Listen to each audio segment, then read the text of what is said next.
Video.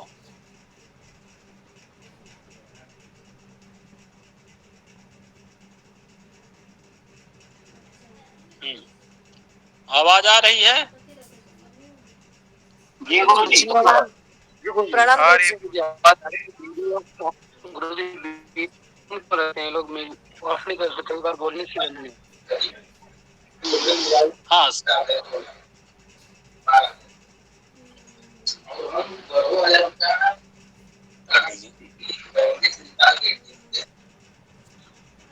Mic बंद रखें अपना। गिरिराज या वीडियो बंद कर लीजिए अपना। चलिए शुरू करते हैं।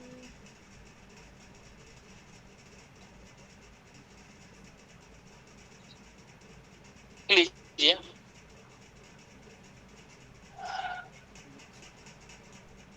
अष्टम अष्टमेश पर अष्टम अष्टमेश पर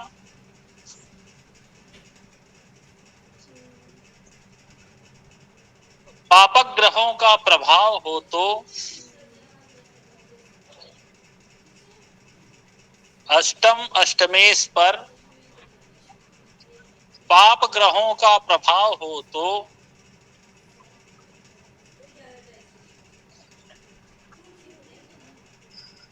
अष्टम अष्टमेश पर पापक ग्रहों का प्रभाव हो तो विदेश यात्रा का योग बनता है।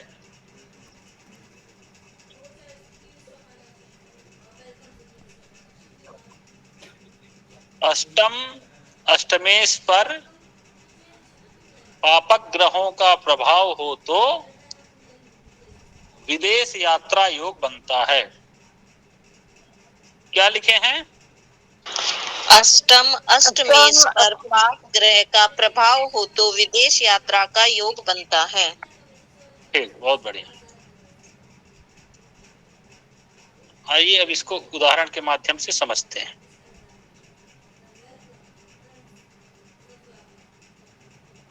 बनाइए सभी लोग, सिंह लग्न की कुंडली बनाइए अपने कॉपी में।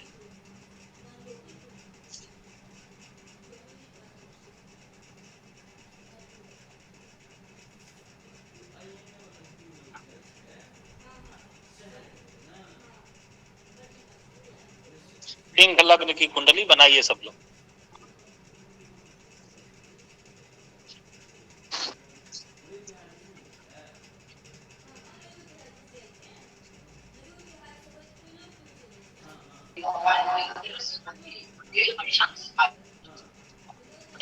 द्वितीय भाव में सूर्य,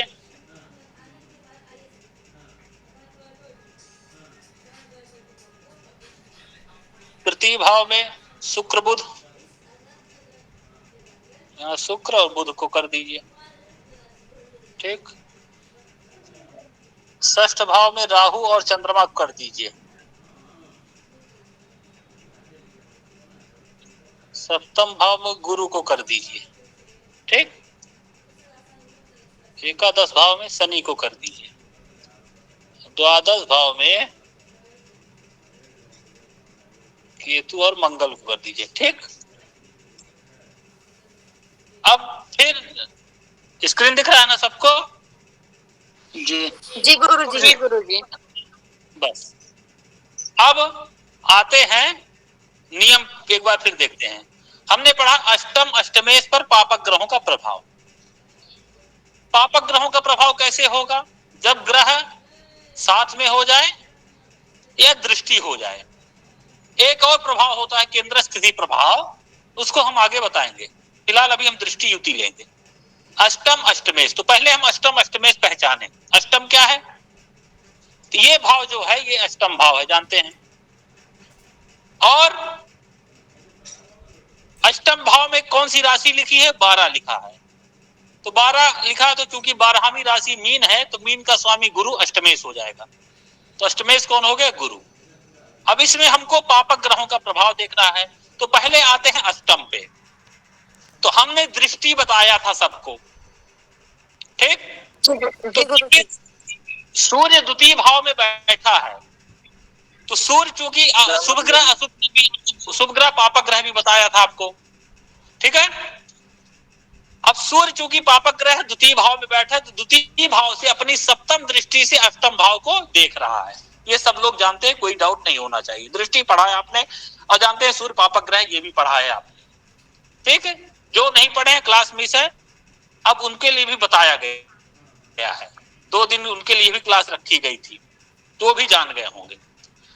तो अष्टम भाव में हम देख रहे हैं, नंबर 1 सूर्य जो है पापक ग्रह, उसकी सीधी दृष्टि सप्तम दृष्टि अष्टम भाव में पड़ रही है। एक हो गया। अब चलिए और देखते हैं कि और पड़ रही है कि नहीं। गुरुजी मंगल की पड़ रही है, नीच के मंगल की अष्टम दृष्टि पड़ रही है। मंगल की अष्टम दृष्टि कहाँ पड़ रही है? सॉरी गलत। चलिए कोई बात नहीं।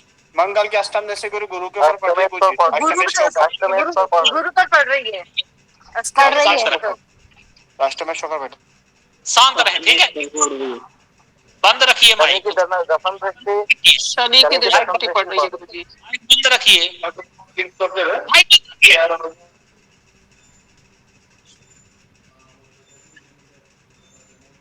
समझ में नहीं आ रहा, कोई नहीं बोलेगा। तो अष्टम भाव पे हमने देखा सूर्य की दृष्टि पड़ रही है, सप्तम दृष्टि सूर्य पापक ग्रह। फिर और देखते हैं, हमको मंगल की नहीं पड़ रही है अष्टम भाव पे, ठीक। केतु की पड़ रही है। हमने बताया था केतु की दृष्टि गुरु जैसे होती है। तो देखिए केतु द्वादश भाव में है, तो केतु की सप्तम दृष्टि और पंचम नवम दृष्टि भी होती है। तो केतु की नवम दृष्टि अष्टम भाव पे पड़ रही है, ठीक। 2 पापी ग्रह हो गए। फिर शनि की दृष्टि पड़ रही कि नहीं देखना है हमको। पड़ रही है सर, दसम दृष्टि पड़ रही है। नियम फिर देखते, नियम में हमने क्या लिखा है कि अष्टम अष्टमेश पर पापक ग्रहों का प्रभाव। तो पहले हम अष्टम पे आते हैं। तो अष्टम पे हमको सूर्य की दृष्टि, सप्तम दृष्टि, केतु की नवम दृष्टि सबको पढ़ाया जा चुका है। अब ये भी ना समझ में आए तो वो जाने, उनका काम जाने कैसे पढ़ देंगे, ठीक, ये भी बताया जा चुका है। फिर शनि की दसम दृष्टि अष्टम भाव पे पड़ रही है। 3 पापक ग्रहों की दृष्टि हो गई, अष्टम हो गया। अब आते हैं अष्टमेश पर। तो अष्टमेश कौन है? तो अष्टम भाव में लिखा है 12 राशि होती मीन का स्वामी होता है गुरु। तो अब गुरु पे हमको देखना पापक ग्रह रहा है कि नहीं। तो गुरु पे हम देख रहे हैं जो द्वादश भाव में मंगल बैठा है, उसकी मंगल की दृष्टि हमने पढ़ा था कि सप्तम होती है और चतुर्थ और अष्टम होती है। तो मंगल अपनी अष्टम दृष्टि से अष्टमेश जो गुरु है उसको देख रहा है, ठीक।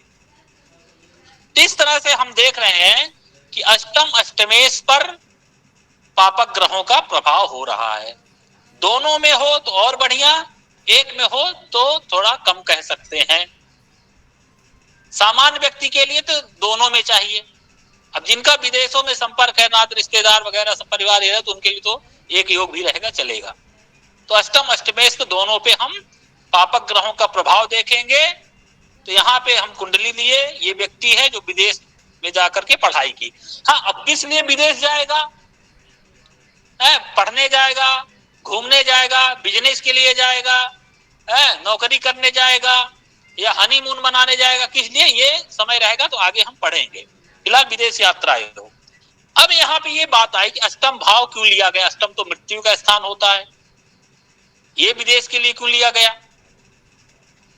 तो देखिए, अब जो है आजकल के समय में विदेश जाना क्या हो गया है? फैशन हो गया है, ठीक। पहले के समय में विदेश यात्रा मृत्यु के समान मानी जाती थी। आप घर से दूर जाइए, कोई साधन नहीं, पहुंचने में कितना टाइम लग गया। घर में किसी को कुछ हो गया, आपको तक नहीं चलेगा, न उतने साधन थे। अब न इतने संसाधन हो गए कि तुरंत बैठिए, फ्लाइट बैठिए, पहुंच गए, मन किया तो फिर लौट आए, तुरंत घर की स्थिति आप वीडियो कॉल करके जान सकते हैं, लगातार आप संपर्क में बने रहे हैं। पहले ऐसा नहीं था, इसलिए हमारे यहाँ जो विदेश यात्रा है वो मृत्यु के समान कही गई है। इसका विचार अष्टम भाव से किया गया, ठीक। आप कुछ कहना चाह रहे हैं? कितने दो, कितने का आएगा? चलिए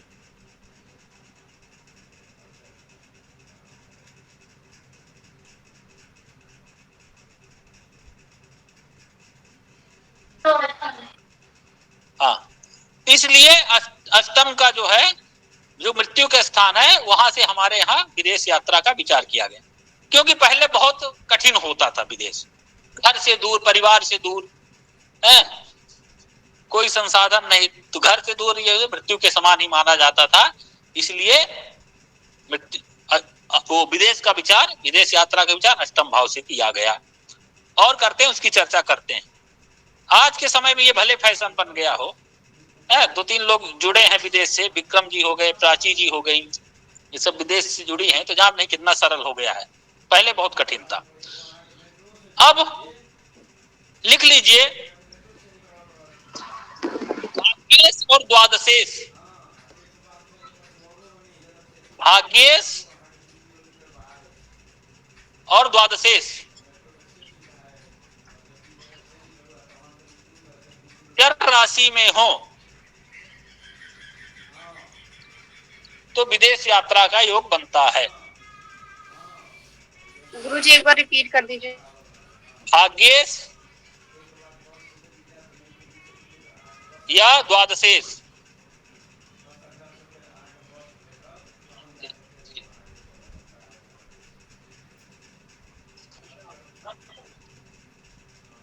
अलाउ करिए, नहीं हो,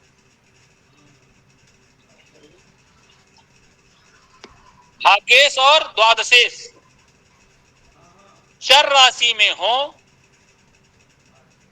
तो विदेश यात्रा का योग बनता है।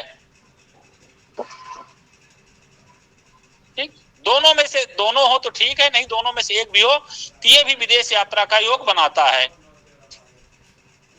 उदाहरण के लिए जैसे मान लीजिए यहाँ भाग्येश, भाग्येश कहते हैं नवम भाव को, तो नवम भाव में लिखा एक मतलब होता है मेष, मेष का स्वामी मंगल, और मंगल कहीं चर राशि में बैठ जाए तो चर राशि बताया गया है आप लोगों को 1, 4, 7, 10, तो मंगल या तो यहीं बैठ जाए, या तो 4 में यहां बैठ जाए, या तो 10 यहां बैठ जाए, या तो यहां बैठ जाए।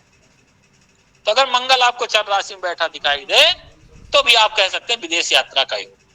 फिर द्वादशेश भी चर राशि में बैठे, द्वादशेश कौन हो गया? चंद्रमा। द्वादश भाव में लिखा है 4, चौथी राशि होती कर्क, कर्क का स्वामी चंद्रमा, तो चंद्रमा भी चर राशि में चाहे यहां बैठा दिखाई दे, चाहे यहां बैठा दिखाई दे, चाहे यहां बैठा दिखाई दे, और चाहे यहां, वो किसी भी लग्न में किसी भी कंडी, आपने तो ये लिखा नहीं द्वादशेश ये ग्रह हो, भाग्येश ये ग्रह हो, वो कोई भी ग्रह हो सकता है किसी भी कुंडली में, ठीक है, ये ध्यान रखना होगा। बस आप द्वादशेश भाग्य चर राशि में दिखाई दे। हाँ, जो पहला वाला योग बताया अष्टम अष्टमेश वाला, ये प्रबल योग है, और ये वाला योग ये सामान्य योग में कह सकते हैं, जिसका बहुत पढ़ लिख लिया हो। देखिए विदेश यात्रा का ऐसा भी आपकी कुंडली मिल जाएगी कि विदेश यात्रा का योग है, कभी गया ही नहीं है, तो ये विवेक का प्रयोग देश काल परिस्थिति के अनुसार देख करके करेंगे फलादेश, बता दे रहा हूं। अब हर राह चलते आदमी किसी को नहीं आप विदेश यात्रा, वो हाँ विदेश के लिए प्रयास कर रहा है, वो कुछ ऐसा बिजनेस कर रहा है, तो आप ये कहना आपके विदेश जाने का योग है। अब कुछ ये तीनों प्रबल स्थिति बने तो आप कह सकते हैं आप विदेश जाने का योग बन रहा है। ठीक,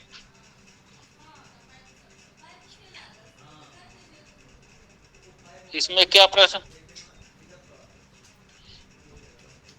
ओम दीपक कुमार जी, आपके आप कोई ग्रह से संबंध होना चाहिए या कि पाप ग्रह से भी योग बनेगा? पापक ग्रह से है, अष्टम अष्टमेश का पापक ग्रहों से संबंध हो, पापक संबंध नहीं, पापक ग्रहों से प्रभाव हो, अष्टम अष्टमेश पापक ग्रहों का प्रभाव हो, बात वही है, संबंध प्रभाव तो होगा। शिवानी मित्तल, भाग्य से 11 भाव नहीं होगा, नहीं भाग्येश नवम भाव है, ठीक है, नवम भाव को भाग्य स्थान कहा गया है, एकादश भाव लाभ का है। चलिए आगे चलें। गुरुजी एक शंका था, बताएं। हाँ गुरुजी, आपने बोला कि भाग्येश या द्वादश ये सही है, या भाग्येश और द्वादश दोनों?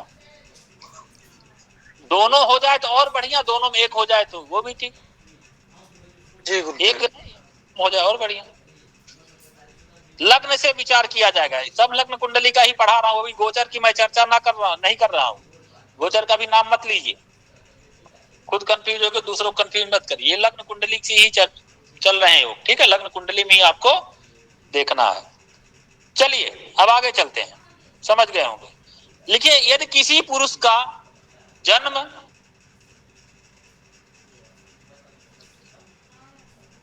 जल्दी जल्दी लिखिए, यदि किसी पुरुष का जन्म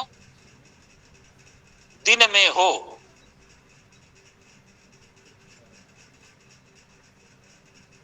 यदि किसी पुरुष का जन्म दिन में हो, लग्न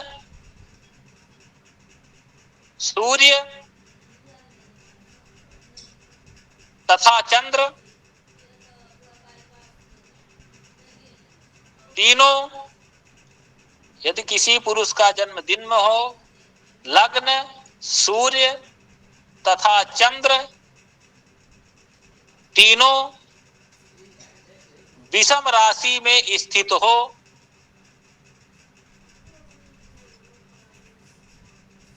तो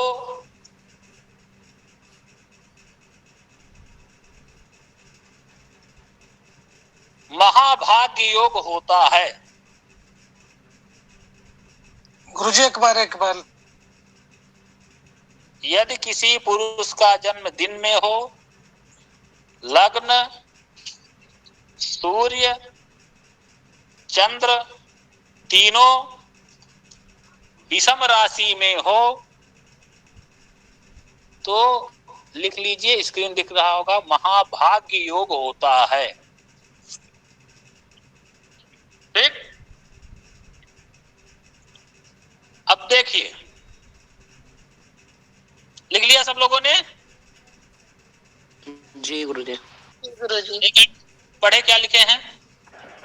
यदि किसी पुरुष का जन्म दिन में हो, तो लग्न सूर्य तथा चंद्र तीनों विषम राशि में स्थित हो, तो महाभाग्य योग होता है। पुरुष का जन्म कह रहा, ठीक है। अब देखिए इसमें 4 क्या 5, एक तो हो गए पुरुष हो, दूसरा पुरुष का जन्म दिन में हो, फिर लग्न सूर्य और चंद्रमा तीनों विषम राशि में हो। 5 कंडीशन कही, 5 में भी एक भी छूटा तो नहीं बनेगा योग।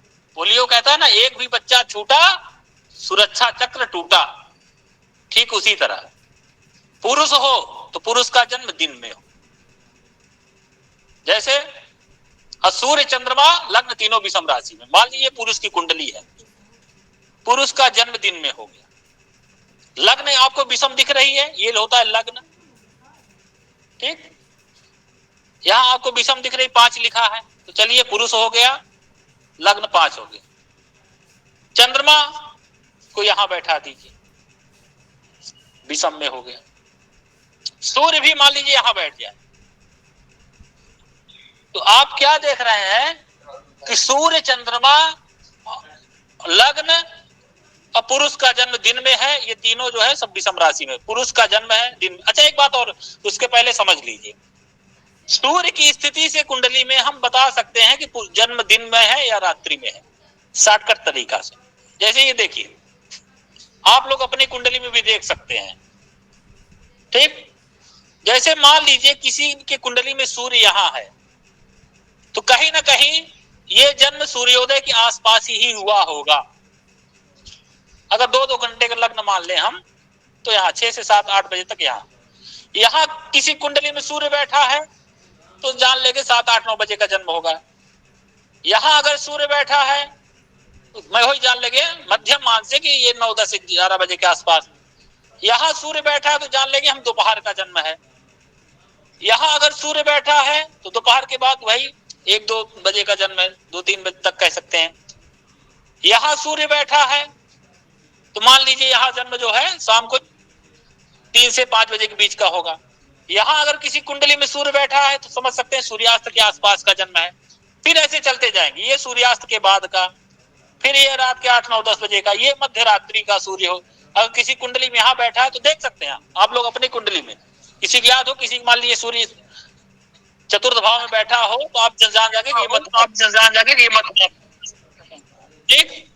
फिर सूर्य यहाँ है तो जान ली रात के 1-2 बजे का जन्म है, तो यहाँ बैठा 3-4 बजे का जन्म है। फिर यहाँ लग्न में आया तो समझ लीजिए आप कि भाई सूर्योदय सुबह के आसपास का जन्म है। देख सकते हैं आप लोग अपनी कुंडली, सिंपल सी बात है। तो बात हुई पुरुष का जन्म दिन में हो। गुरुजी नमो नमः। गुरुजी सुबह 4:30 का जन्म हो और चौथे भाव में सूरज बैठा हो तो इसका मतलब कुंडली गलत है? जरूरी नहीं है, किसी महीने में ऐसे संभव हो सकता है जहां सूर्योदय लेट होता हो। तो गणित करके देखिए, गणित की कक्षा 29 तारीख से चल रही है। कैसे ये सब चीजें, मान लिया आपके पास कुंडली दिख गई, कभी कभी होता है कोई पुरानी कुंडली आपके पास आ गई, न इष्टकाल भया तो कुछ नहीं लिखा है। अब वही कुंडली देख के आपको निकालना होगा, उसका मंथ महीना निकालना है, वर्ष निकालना है, राशि नक्षत्र सब निकालना है। तो कैसे निकालें? ये सब तमाम सूक्ष्म गणना के लिए 29 तारीख से सदाशिव परिसर ज्योतिष विभाग क्लास चला रहा है। ठीक है, विधि हम तो कहेंगे जिसको कुंडली बनाना नहीं आता वो सीख ले, केवल फलादेश पे ना रहे जी। ये मैं सामान बात किया, ठीक है, ऐसा नहीं, गलत भी नहीं कह सकते।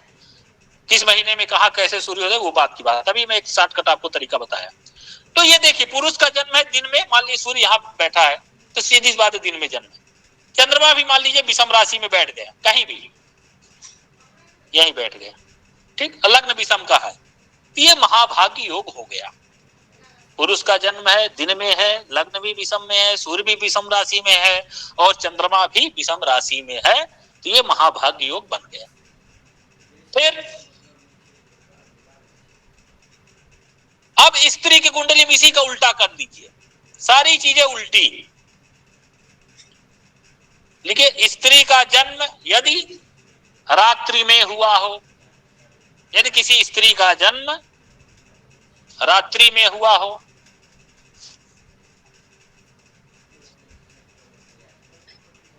ठीक, यदि किसी स्त्री का जन्म रात्रि में हुआ हो, लग्न सूर्य चंद्रमा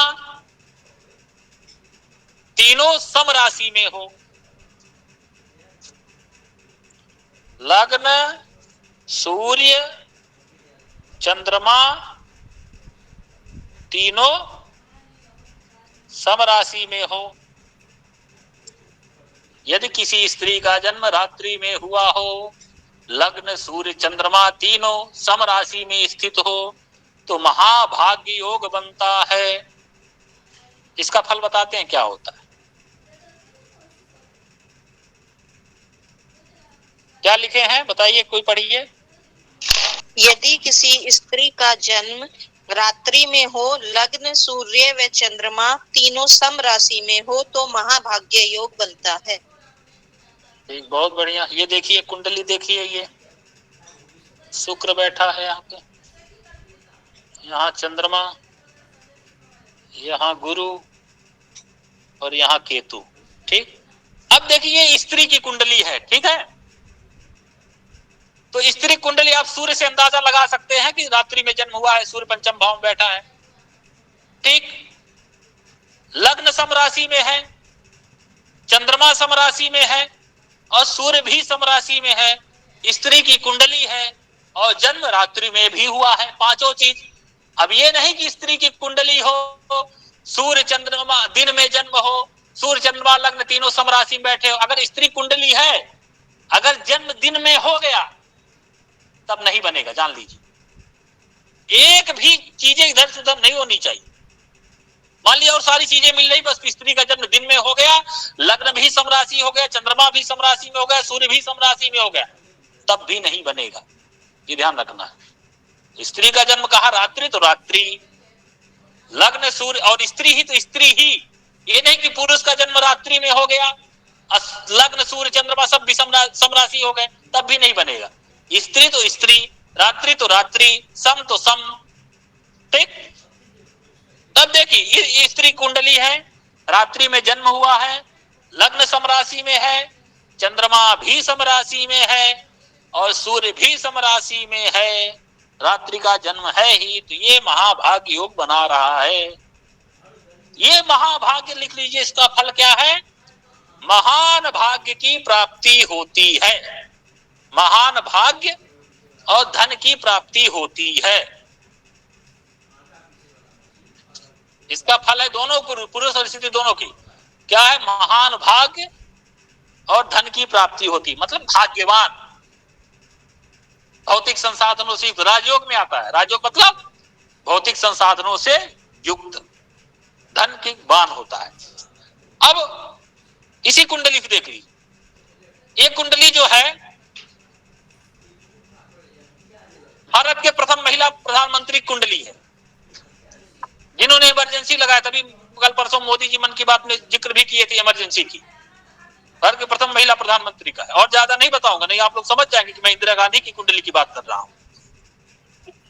ठीक है, ये उनकी कुंडली, उस महिला कुंडली प्रधानमंत्री की। देख लीजिए, उसकी कुंडली लगा सकते हैं, महान भाग्य और धन की प्राप्ति। ये महाभाग्य योग सबके समझ में आ गया है, मुझे जो लगता है। प्रश्न देख लें, किसी का आया है मैसेज में। महाभाग्य योग में लग्न की राशि देखी जाएगी या लग्नेश की राशि? लग्न की राशि, नियम में तो आपने लिखा ही नहीं कि लग्न है, लग्नेश का जिक्र किया ही नहीं है। लग्न देखा जाएगा कि लग्न में सम राशि बैठी कि विषम राशि बैठी।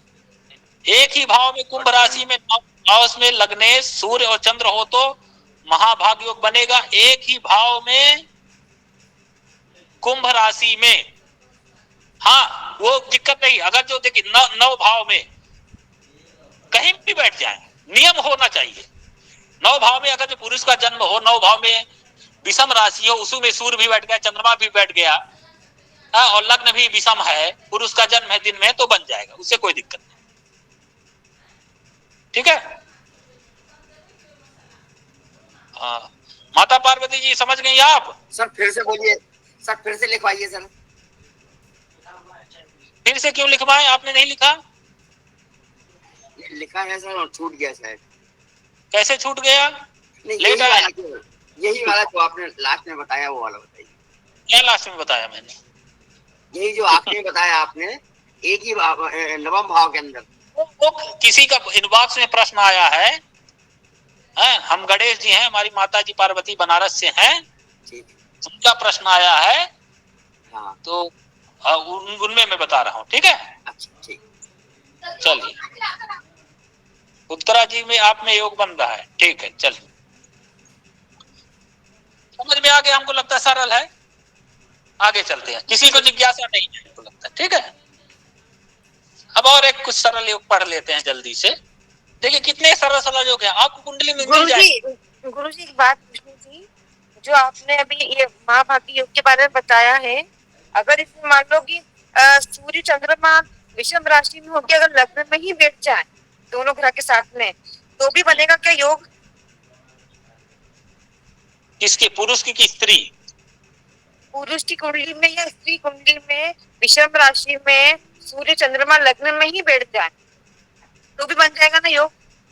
कहीं भी बैठे, नियम सब देखना है हमको, वो भाव की बात नहीं। अब लग्न में बैठेगा तो आपको देखना होगा कि दिन का जन्म है कि रात्रि का जन्म है, पुरुष का है कि स्त्री का। पुरुष का जन्म है अगर दिन में है, लग्न मान ली विषम है, वहीं सूर्य भी बैठा है, वहीं चंद्रमा भी बैठा है विषम में, तब बनेगा। जी जी, बस नियम देखो, कहीं नहीं कहा कि साथ में सूर्य चंद्रमा बैठे हो तब नहीं बनेगा। योग योग होते हैं ना, साथ में मान ली सूर्य चंद्रमा बैठ जाए, अब वही लोग कहेंगे कि अमावस्या का क्षीण चंद्रमा, लेकिन महाभाग्य योग भी तो बना रहा है। ठीक, जी गुरुजी। अब आगे लिख लीजिए, एक और सरल योग है, पढ़ लेते हैं। ये सब सारे योग मिलेंगे आपको कुंडली जब बनाने चलेंगे ना, तो मिलेंगे, दिखेंगे आप। लिखिए, देखिए शुभ ग्रह आप लोगों को बताया ही गया था नैसर्गिक रूप से। बृहस्पति सर्वाधिक शुभ ग्रह है, फिर शुक्र है, फिर चंद्रमा है, बुध है, ये शुभ ग्रह है। फिर बाद में वो बता गया कि चंद्रमा क्षीण हो तो पाप में आ जाएगा, अब बुध पापक ग्रहों से पाप। नैसर्गिक रूप से ये शुभ है। तो ये सारे नैसर्गिक शुभ ग्रह लिख लीजिए, सारे नैसर्गिक शुभ ग्रह लग्न अथवा चंद्र से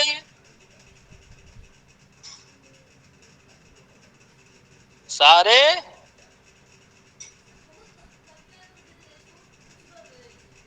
नैसर्गिक शुभ ग्रह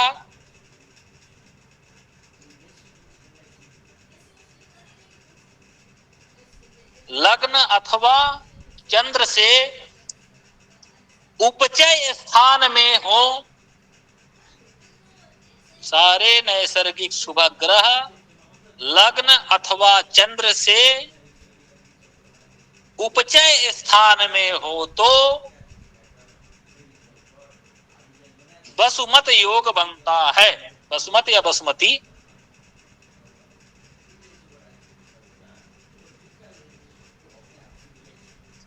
सारे नैसर्गिक शुभ ग्रह लग्न अथवा चंद्र से उपचय स्थान में हो तो वसुमती योग बनता है।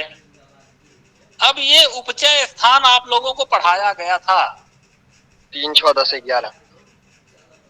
याद है सबको? जी 3, 6, 10, 11। हाँ, 3, 6, 10, 11 ये क्या होते हैं? उपचय स्थान होते हैं। बाकी जो बचे अनुपचय, पीरियड भी बोलते हैं उसको, पीरियड संख्या। सर नैसर्गिक का मतलब क्या होता है? नैसर्गिक, इसका मतलब क्या होता है?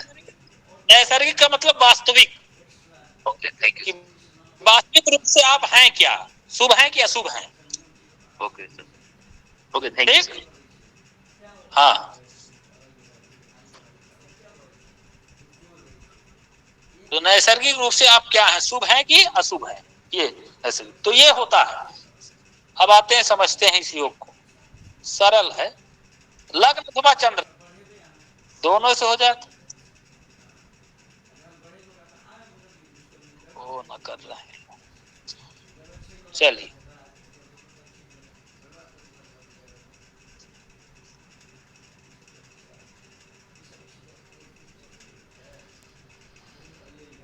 इसी कुंडली को मान ले लीजिए।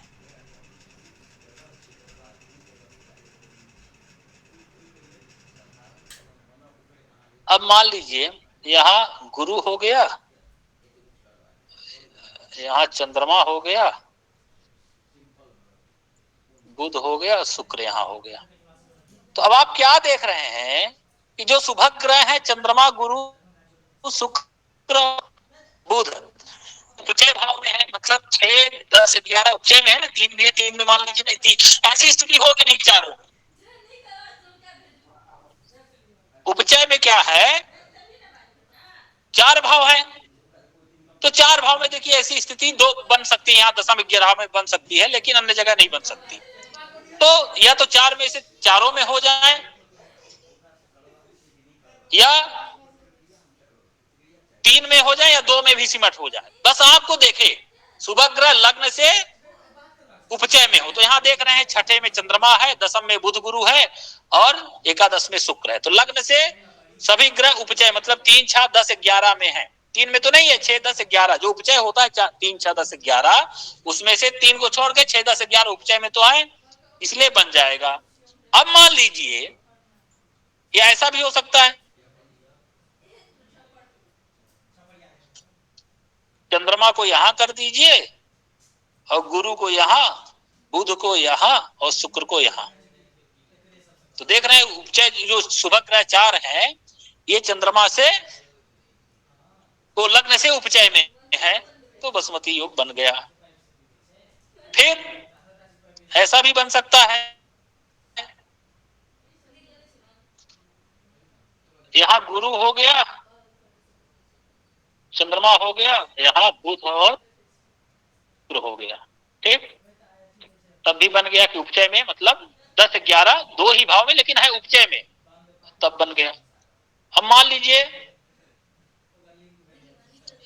यहां शुक्र हो गया और यहां बुध हो गया, बनेगा? नहीं बनेगा, क्योंकि जो नैसर्गिक शुभ ग्रह बुध है वो उपचय से छिटक गया। बात आई कि सारे के सारे शुभ ग्रह, ठीक, तो सभी की बात हो, सभी, ये नहीं कि 3 बैठे 2 बैठे, नहीं, सभी शुभ ग्रहों की बात आई। एक भी छिटका तो नहीं बनेगा योग। तो बुध देखिए द्वादश में चला गया तो यहाँ पे नहीं बनेगा। या मान लीजिए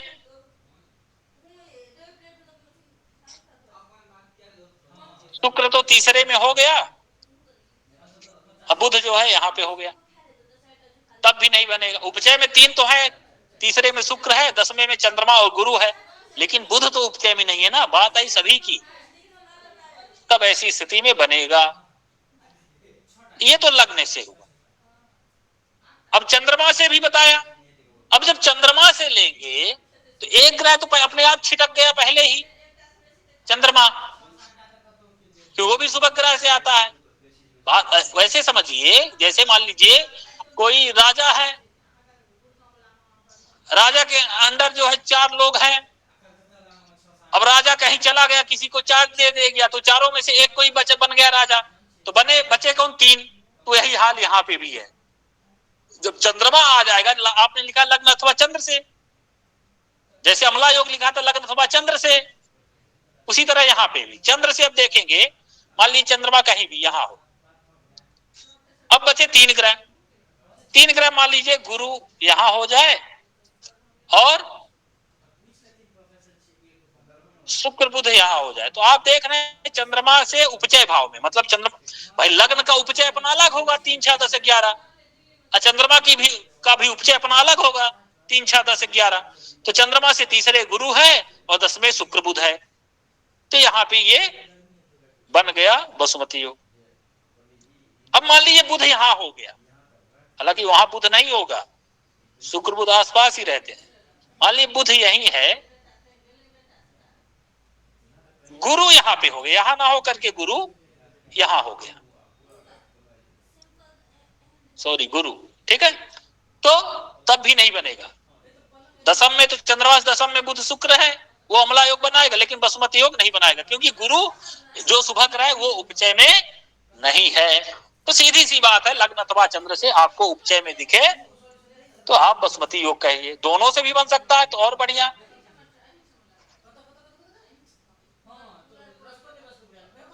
जैसे मान लीजिए यहाँ चंद्रमा हो जाए, ठीक, और यहाँ गुरु हो जाए, यहाँ बुध शुक्र,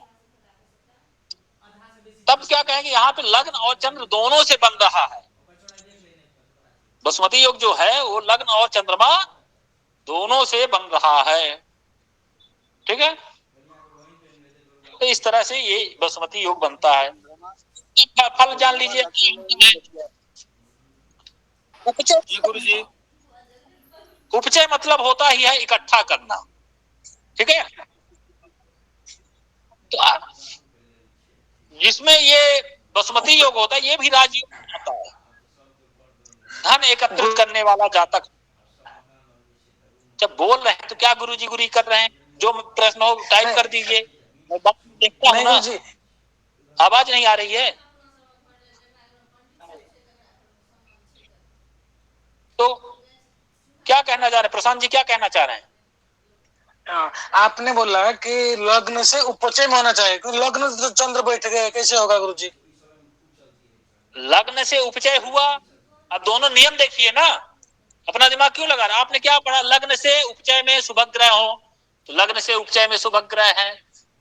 चंद्र से उपचय में शुभ ग्रह हो, तो चंद्र से उपचय में शुभ ग्रह है। ऐसी, इसीलिए मैं दोनों उदाहरण बताया कि ऐसा स्थिति प्रबल मानी जाएगी। अगर ऐसी स्थिति आपको दिख रही, लग्न से उपचय में शुभ ग्रह हो गए, ठीक, चंद्रमा मान लीजिए छिटक रहा है, लेकिन चंद्रमा तो बना रहा है, तो यहाँ पे क्या कह, राजा भी दो राजा हो गए, रखे, वो अपने अंडर ले लिया। बात आई समझ में? राजा दो, तो लग्न और चंद्रमा दोनों हो गया, बाकी जो 3 बचे शुभ ग्रह उनको भी अपने अंडर ले लिया, तो सब मिलके एक हो गए ना। ऐसी स्थिति प्रबल स्थिति आती है, इसलिए मैं वो उदाहरण देके बताया कि ऐसा हो, कंफ्यूज ना हो। अगर ऐसी स्थिति बन जाए तो ये प्रबल योग में आता है। तो बसुमती होता है इकट्ठा करना।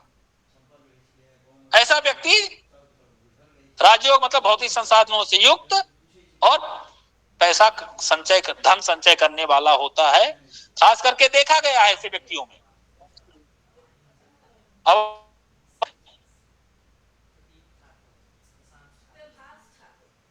हेलो जी गुरुजी आवाज चली गई, अभी आ रही है? अब आ गई। जी जी जो धन उपचय करने वाला होता है, ठीक है, तो ऐसा व्यक्ति अगर संग्रह करे, देखा गया है प्रायः कि जरूरत मान लिए कोई निर्माण हो रहा है, चंदे की ही बात आई कि हमको जो है 50,000 की जरूरत है, और व्यक्ति गया बासमती योग वाला चंदा इकट्ठा करने, तो पता लगा 50,000 की जरूरत थी, मिल गया 1.5 लाख रुपया। घर बनवाने की आवश्यकता हुई, लाखों की जरूरत थी, लेकिन जैसे जैसे जरूरत पड़ती गई उसको मिलता गया, कमी नहीं हुई पैसे की। इस तरह से देखा गया, मतलब जब जैसी जरूरत पड़ी तो उसको पैसा मिलता गया। इस तरह से करेंगे। धन संचय करने वाला भी होता है, बासमती योग वाला है व्यक्ति धनवान होता है, राजयोग में आता है। ठीक है, किसी को कुछ समस्या प्रश्न आया है? गुरुजी एक प्रश्न है। मैसेज पहले, हाँ बोलिए क्या? गुरुजी यदि वसुमती योग में यदि बुध सूर्य के साथ बैठा हो तो उसकी शुभता ग्रहण होगी या नहीं होगी? इसीलिए मैंने पहले कह दिया कि सारे नैसर्गिक शुभ ग्रह, हाँ जी, हाँ, कि पापक ग्रह के सामने, लेकिन नैसर्गिक तो हुआ ना वास्तविक रूप से बुध। हाँ जी, हाँ जी, नैसर्गिक मैंने वहां पे नियम में लिखवाया कि इसमें लोग कंफ्यूज ना हो, सूर्य के साथ तो मंगल के साथ हो जाए क्या, कैसे? जी गुरुजी। ठीक है, हाँ। अब जैसे मैंने बासरपति योग जब पढ़ाया था तो शुभवार कहा, तो शुभवार में तो फिर बुध लिया ना हमने, चंद्रमा को लिया, तो हाँ जी, चंद्रमा बुध जी ठीक, तो उससे कोई अगर जो उपचय में होगा तो वो ये बनेगा। जी गुरुजी, धन्यवाद। चंद्र आपका प्रश्न, चंद्र साथ सूर्य और शनि हो तो बासमती योग फिलहाल फर्क पड़ेगा क्या? अरुण शर्मा जी आप बताएं, बोल सकते हैं तो बोलिए। चंद्र साथ सूर्य हुआ या समझ में नहीं आ रहा? मतलब चंद्र के साथ, जी बताएं अरुण जी। चंद्र के साथ अगर सूर्य में जो है उसमें न्यूनता है, चंद्र के साथ सूर्य हो, अगर जो वो चंद्रमा बासुमती उपचय में है, लग्न से उपचय में है और बाकी ग्रह भी उपचय है, तो चंद्रमा के साथ सूर्य होने से भी बनेगा। इसीलिए नैसर्गिक की बात हमने की। जी ठीक है, चलिए अब गुरुजी, हाँ बोलिए। गुरुजी इसका और कोई फल होगा? धन संचय करने वाला राजयोग बनता है, वसुमती योग। हर राजयोग, हाँ ऐसे बात, मतलब बैंक बैलेंस रहता, और सारे राजयोग हो, ये भी हो, कुछ होता है कि कमाया खर्चा कर दिया, लेकिन ये ऐसा व्यक्ति वाला देखेंगे कि इसके पास जो है पैसे की कमी नहीं रहेगी, जब जरूरत पड़ेगी तो कहीं ना कहीं से भगवान व्यवस्था कर देंगे, आ जाता है। जी ठीक है, जी गुरु। चलिए, हाँ अब लिख लीजिए आगे कि षष्ठ भाव में मंगल या शनि सूर्य हो, षष्ठ भाव में मंगल या सूर्य हो, दोनों हो तो वो भी ठीक है। षष्ठ भाव में मंगल या सूर्य हो, पहले में लिख लीजिए षष्ठ भाव में मंगल या सूर्य हो। दूसरे में लिख लीजिए षष्ठेश लग्न में बैठे, दूसरा षष्ठेश लग्न में बैठे, षष्ठेश लग्न में बैठे। तीसरा षष्ठेश अपने घर को देखे, पहला षष्ठ भाव में सूर्य या मंगल हो, दूसरा षष्ठेश लग्न में बैठे, तीसरा षष्ठेश अपने घर को देखे। तो शत्रुहंता योग बनता है। क्या? शत्रुहंता योग होता है। तीनों स्थिति लिख लिया?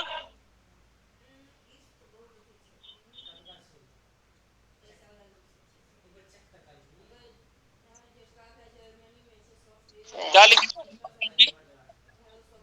षष्ठ भाव में मंगल या शुक्र हो, शुक्र नहीं, सूर्य। सूर्य हो, षष्ठेश लग्न में बैठे, षष्ठेश अपने घर को देखते हो तो शत्रुहंता योग बनता है। ये फिलहाल इतनी चीजें हैं शत्रुहंता की, और बहुत सारे नियम से बनते हैं, वो हम आगे और पढ़ेंगे। ठीक है, फिलहाल इतना पढ़िए। तो षष्ठ भाव ये आप लोग जानते हैं, ये छठा भाव होता है। ठीक है, अब जो नहीं जानते होंगे तो वो छठा भाव इसको समझ लेंगे जहां 6 लिखा है। जो क्लास नहीं किए होंगे, नहीं आए होंगे, ऐसे भी लोग हैं, मैं जानता हूं। अभी इसी में कंफ्यूजन चल रहा होगा, कौन छठा भाव है कौन वो है। तो षष्ठ भाव जहां 9 लिखा वो षष्ठ भाव, वहां आपको मंगल बैठा दिखाई दे या सूर्य बैठा दिखाई दे, दोनों बैठे दिखाई दे। और अच्छा, शत्रुहंता मतलब ये कह सकते हैं शत्रुओं को हनन करने वाला, पराजित करने वाला, है ना। कह देंगे जो भाई जिसको शत्रु परास्त कर दे, तो कहिए भाई आपके कुंडली में शत्रुहंता योग है, शत्रु कुछ आपका बिगाड़ नहीं पाएंगे। ठीक है, तो षष्ठ भाव में मंगल या सूर्य आपको बैठा दिखाई दे, दोनों बैठ जाए तो और प्रबल बन जाएगा, या तो दोनों में से एक भी बैठा दिखाई दे। फिर दूसरा नियम ये भी बनता है शत्रु, दूसरे नियम और है शत्रुहंता योग का कि षष्ठे लग्न में बैठे। तो यहाँ षष्ठ भाव में 9 लिखा है, 9वीं राशि होती धनु, धनु का स्वामी हुआ बृहस्पति, लग्न में बैठ जाए, बृहस्पति यहां बैठ जाए, तो ये भी शत्रुहंता योग बन गया। फिर कहा अगला कि षष्ठेश अपने घर को देखे, तो षष्ठेश कौन है? बृहस्पति है, तो बृहस्पति अपने घर को देखे। तो कैसे देखेगा बृहस्पति की दृष्टि आप लोग जानते हैं कि पंचम, नवम और सप्तम होती है। तो या तो बृहस्पति यहां बैठ जाए, यहां से देखे, या तो बृहस्पति यहां बैठ के पंचम दृष्टि से अपने को देखे, या तो बृहस्पति यहां बैठ के अपनी नवम दृष्टि से देखे।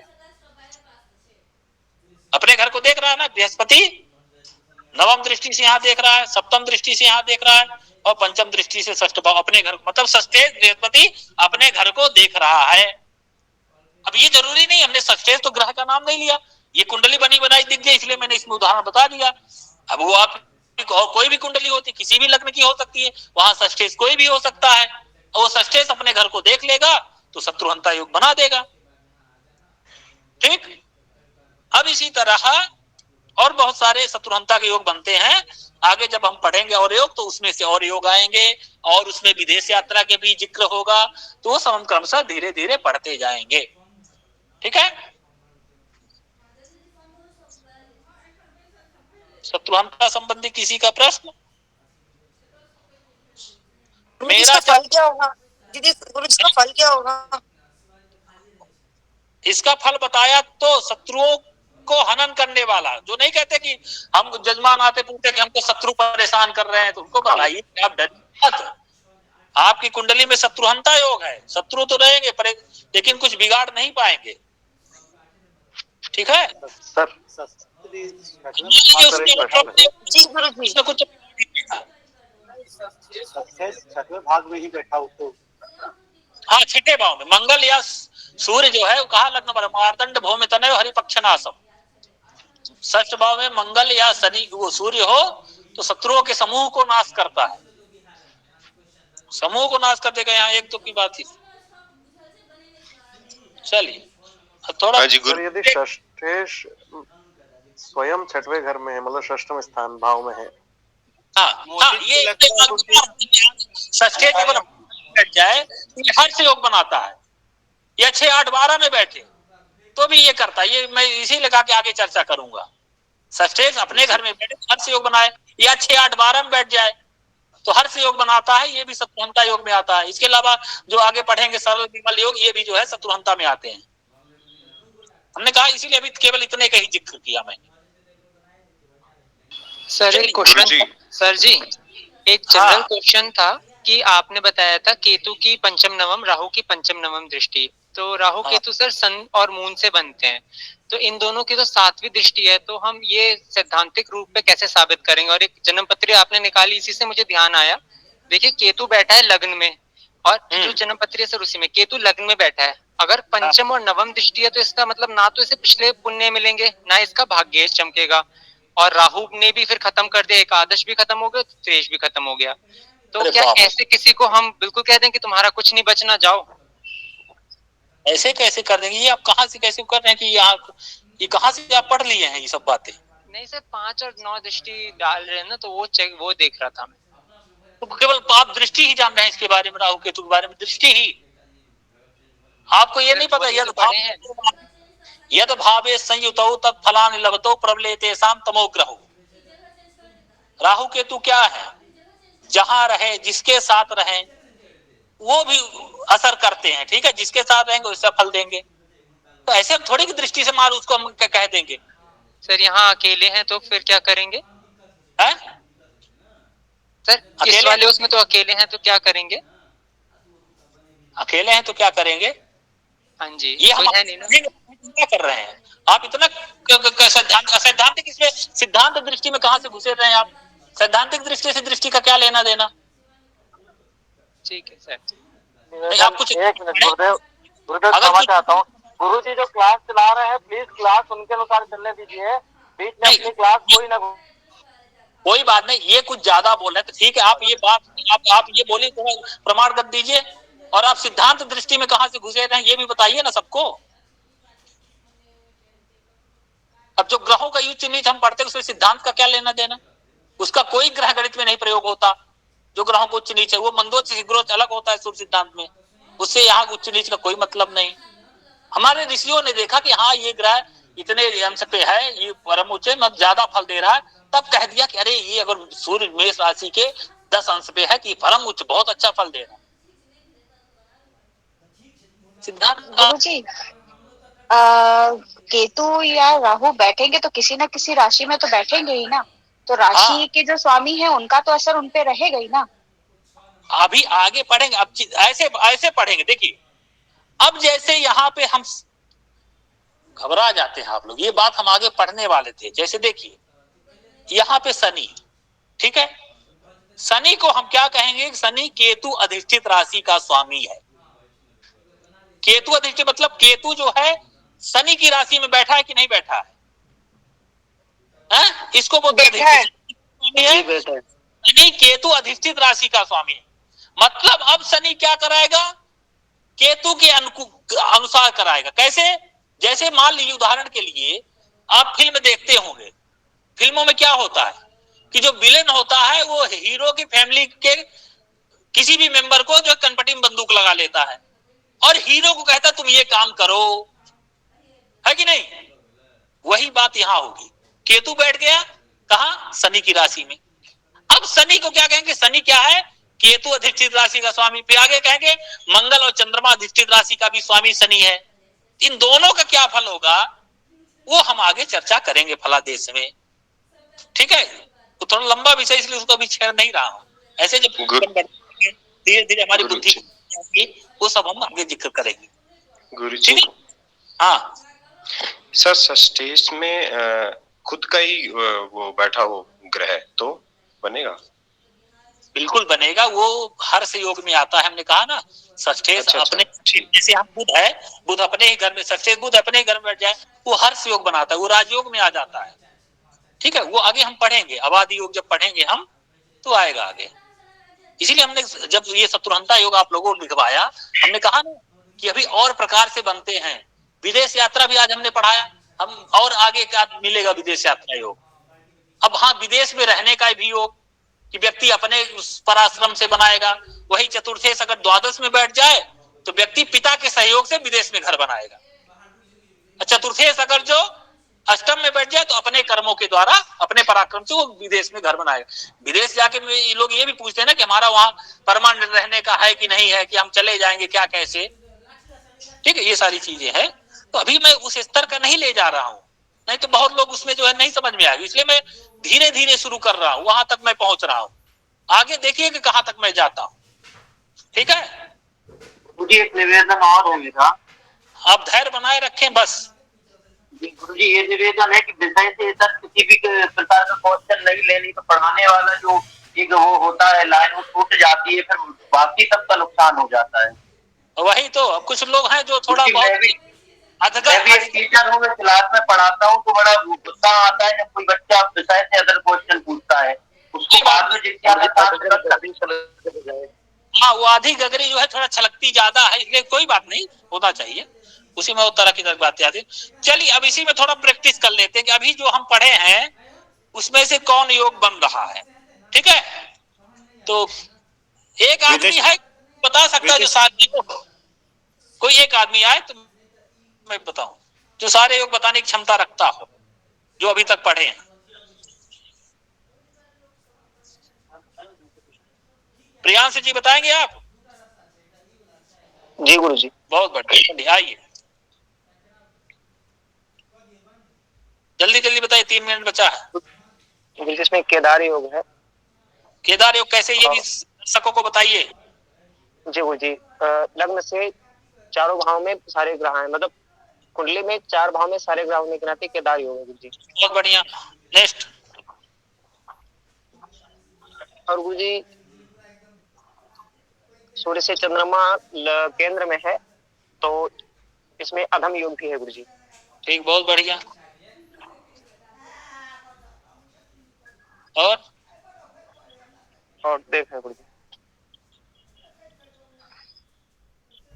मुझे चंद्रमा से गुरु भी केंद्र में है, तो इसमें गजकेसरी योग है, तथा लग्न से दशम में शुक्र है, तो अमला योग भी है गुरु जी। चंद्रमा से केंद्र में बृहस्पति है, दशम में बृहस्पति है, तो गजकेसरी योग बना, और लग्न से दशम में शुक्र है तो जी अमला योग बना गुरु जी। तो अमला योग चंद्र से बनेगा कि नहीं? चंद्र में से तो भी बनेगा जी, चंद्र से भी बनेगा गुरु जी, लग्न से भी बनेगा। चंद्र से भी दशम में तो बुध गुरु है, तो वहां भी लग्न, तो दोनों से अमला योग बन रहा है। बहुत बढ़िया जी गुरु जी। और इसमें चामर योग भी है गुरु जी, अगर बात की जाए बुध और गुरु के नाते, सूर्य के साथ बुध है, तो ये हो सकता है कि चामर योग नहीं। जी गुरु जी, आपने पढ़ा कि लग्न में, सप्तम में और नवम या दशम में एक जी 10 में अगर 2 शुभ ग्रह हो तब चामर योग बनेगा। यही बुध गुरु अगर दशम में होते तब बनता। जी हम चंद्र से देख लेते गुरु। नहीं, नहीं, एक चंद्र से नहीं देखना है। जी गुरु जी। चलिए, और विदेश यात्रा का योग भी बन रहा है गुरु जी, क्योंकि अष्टम और अष्टमेश्वर पाप ग्रहों की दृष्टि है गुरु जी। देखिए, विदेश यात्रा के पंचम भाव में एक्सप्लेन करिए देवेंद्र जी, कैसे बन रहा है? क्योंकि पंचम भाव में मंगल की दृष्टि पड़ रही है गुरु जी, सप्तम दृष्टि मंगल की दृष्टि पड़ रही है गुरु जी। किस में? पंचम भाव में? अष्टम भाव में गुरु जी, सॉरी, अष्टम भाव में, अष्टम भाव में मंगल की दृष्टि पड़ रही है गुरु जी। और राहु की दृष्टि सूर्य के ऊपर पड़ रही है गुरु जी, अष्टमेश के ऊपर, पंचम दृष्टि। हाँ, तो इससे थोड़ा सा विदेश यात्रा का योग बनता है गुरु जी। ठीक, कह सकते हैं। चलिए, और पाप कर्तरी योग है सर। बाप, क्या बात है, बहुत बढ़िया। पाप कर्तरी योग है, कैसे है सर? लग्न के दोनों तरफ पाप ग्रह है, मतलब लग्न में 12वें और प्रथम भाव में। हाँ, लग्न से द्वितीय और जी द्वितीय और 12वें भाव में है, तो पाप कर्तरी योग बन रहा है। ठीक, बहुत बढ़िया। और किसी को कुछ दिख रहा है? वसुमत और वसीमती योग भी है गुरुदेव ने। सर्विक शुक्र जो है तो 10वें और 11वें भाव में, बुध गुरु और शुक्र नहीं, लेकिन चंद्रमा छिटक गया है, देख लीजिए। लग्न से केवल इधर क्या बोलते हैं, शुक्र तो दशम में हो गया, बुध गुरु भी हो गए दशम में, एकादश में, ठीक है, उपचय। लेकिन चंद्रमा द्वितीय में चला गया ना, तो इस तरह से ये बसुमती योग नहीं बनेगा। हाँ, चंद्र से अगर होते ये उपचय में तब बन जाता। लग्न से अथवा चंद्र से उपचय भाव में लिखे ना। हाँ, तो यहाँ हाँ, लग्न से नहीं, लग्न से जब लेंगे तो चंद्रमा भी आएगा। चंद्रमा छिटक गया, चंद्र से दशम में तो बुध गुरु। ठीक, हाँ, मैं एक शब्द छोड़ रहा था, सारे छोड़ रहा था। कोई बात नहीं, चलिए। और किसी को दिख रहा है जो पढ़े हैं उसमें से अभी तक? लक्ष्मी योग है। लक्ष्मी योग अभी पढ़े ही नहीं तो कहां से आ गया? जो पहले पढ़े वो केवल अपने मन को काबू रखें, दिल थाम के रहें, उनसे भी पूछा जाएगा अभी। अलक्ष्मी योग कैसे है? अभी जिसकी चर्चा नहीं की वो नहीं, जो पढ़े उसमें से बताइए। बासरपति योग। बासरपति योग कैसे? सूर्य के साथ बुध और गुरु। तो क्या आपको पता है इसका जन्म जो है बुधवार और गुरुवार को हुआ है? नहीं। तो आप ऐसा कह सकते हैं कि अगर जो इस जातक का जन्म बुधवार या गुरुवार को हुआ होगा तो इसका बासरपति योग बनेगा, ऐसे कह सकते हैं, कोई बात नहीं। लेकिन आपको पता नहीं कि ये जन्म किस दिन का है, मान लीजिए शनिवार का हो, तब ये कह सकते हैं कि सूर्य के साथ बुध गुरु बैठे हैं। अगर इस जातक का जन्म बुधवार को हुआ होगा या गुरुवार को हुआ होगा तब इस कुंडली में बासरपति योग बन रहा है। या इस जातक का जन्म शुक्रवार को हुआ होगा, शुक्र जो है अपनी शुक्र तुला राशि में बैठा है, तो ऐसा जातक स्त्री आसक्त रहेगा, ये कह सकते हैं ऐसा। ठीक है। वार तो अधम योग भी बन रहा है। तब बोला वार देखा है आपने? चलिए ठीक है। शुक्र दशम भाव में बैठा है लग्न से केंद्र में, तो अमला योग भी तो बना। अमला योग प्रियांश जी बता दिए हैं, लग्न और चंद्र दोनों से बन रहा है। आप जो बता रहे सुने नहीं। सूर्य से केंद्र में चंद्रमा है तो अधम योग भी बन रहा है।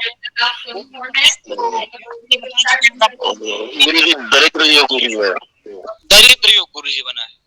दरिद्र योग कैसे बना है जब केंद्र में शुक्र है? तो नहीं बनना कुछ दरिद्र केंद्र में शुक्रो नास्ति बुधो नास्ति नास्ति केंद्रे बृहस्पति दसवें अंगारको नास्ति सा जाता किम करिष्यति।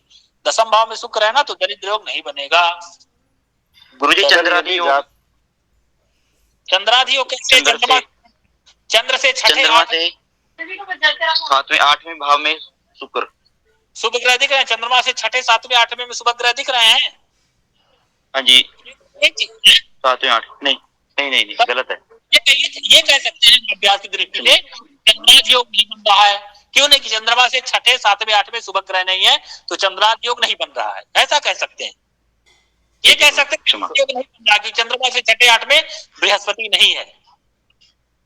पर यदि जातक पुरुष है तो सुंदर पत्नी प्राप्ति का आंशिक योग बन रहा है। क्या बात है। जातक एक पुरुष है तो सप्तम भाव में विषम सम राशि है, सप्तमेश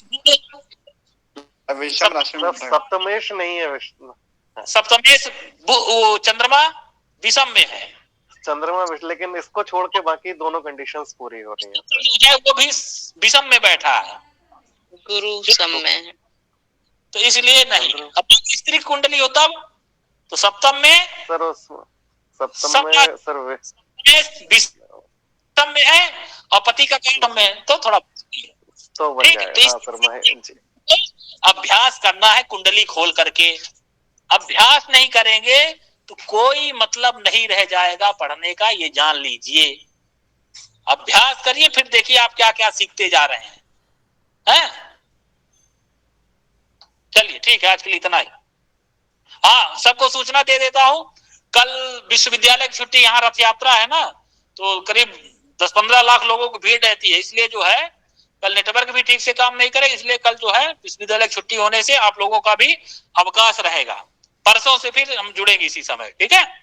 जी गुरु जी, धन्यवाद।